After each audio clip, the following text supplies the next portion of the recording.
Faith shows the reality of what we hope for, it is the evidence of things we cannot see. Through their faith, the people in days of old earned a good reputation. By faith we understand that the entire universe was formed at God's command, that what we now see did not come from anything that can be seen. It was by faith that Abel brought a more acceptable offering to God than Cain did. Abel's offering gave evidence that he was a righteous man, and God showed his approval of his gifts.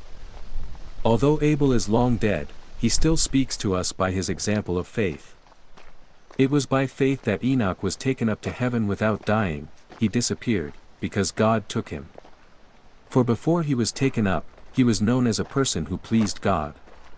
And it is impossible to please God without faith. Anyone who wants to come to him must believe that God exists and that he rewards those who sincerely seek him. It was by faith that Noah built a large boat to save his family from the flood. He obeyed God, who warned him about things that had never happened before. By his faith Noah condemned the rest of the world, and he received the righteousness that comes by faith. It was by faith that Abraham obeyed when God called him to leave home and go to another land that God would give him as his inheritance. He went without knowing where he was going. And even when he reached the land God promised him, he lived there by faith, for he was like a foreigner, living in tents. And so did Isaac and Jacob, who inherited the same promise. Abraham was confidently looking forward to a city with eternal foundations, a city designed and built by God. It was by faith that even Sarah was able to have a child, though she was barren and was too old. She believed that God would keep his promise.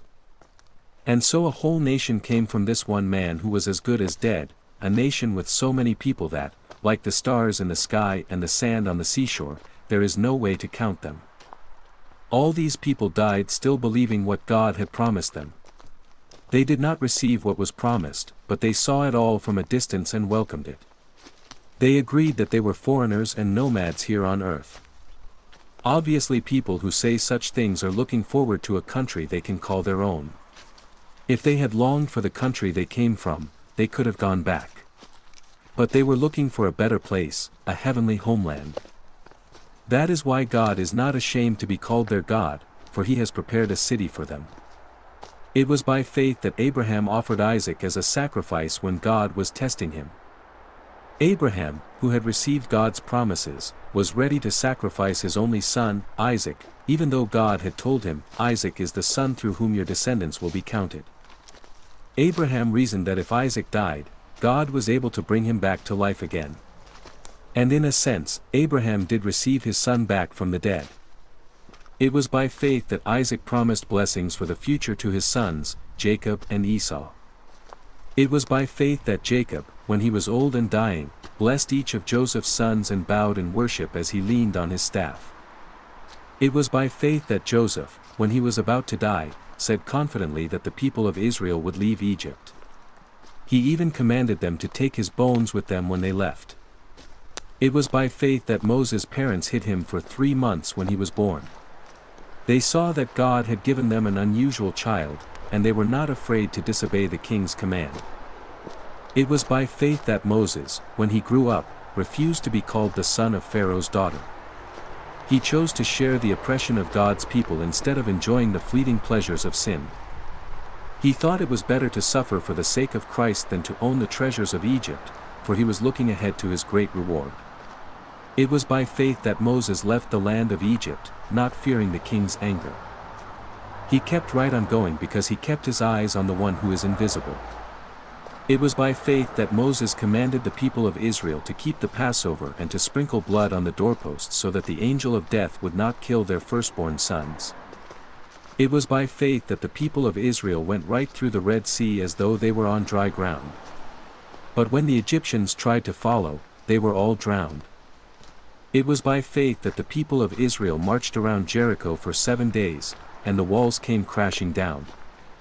It was by faith that Rahab the prostitute was not destroyed with the people in her city who refused to obey God. For she had given a friendly welcome to the spies. How much more do I need to say? It would take too long to recount the stories of the faith of Gideon, Barak, Samson, Jephthah, David, Samuel, and all the prophets.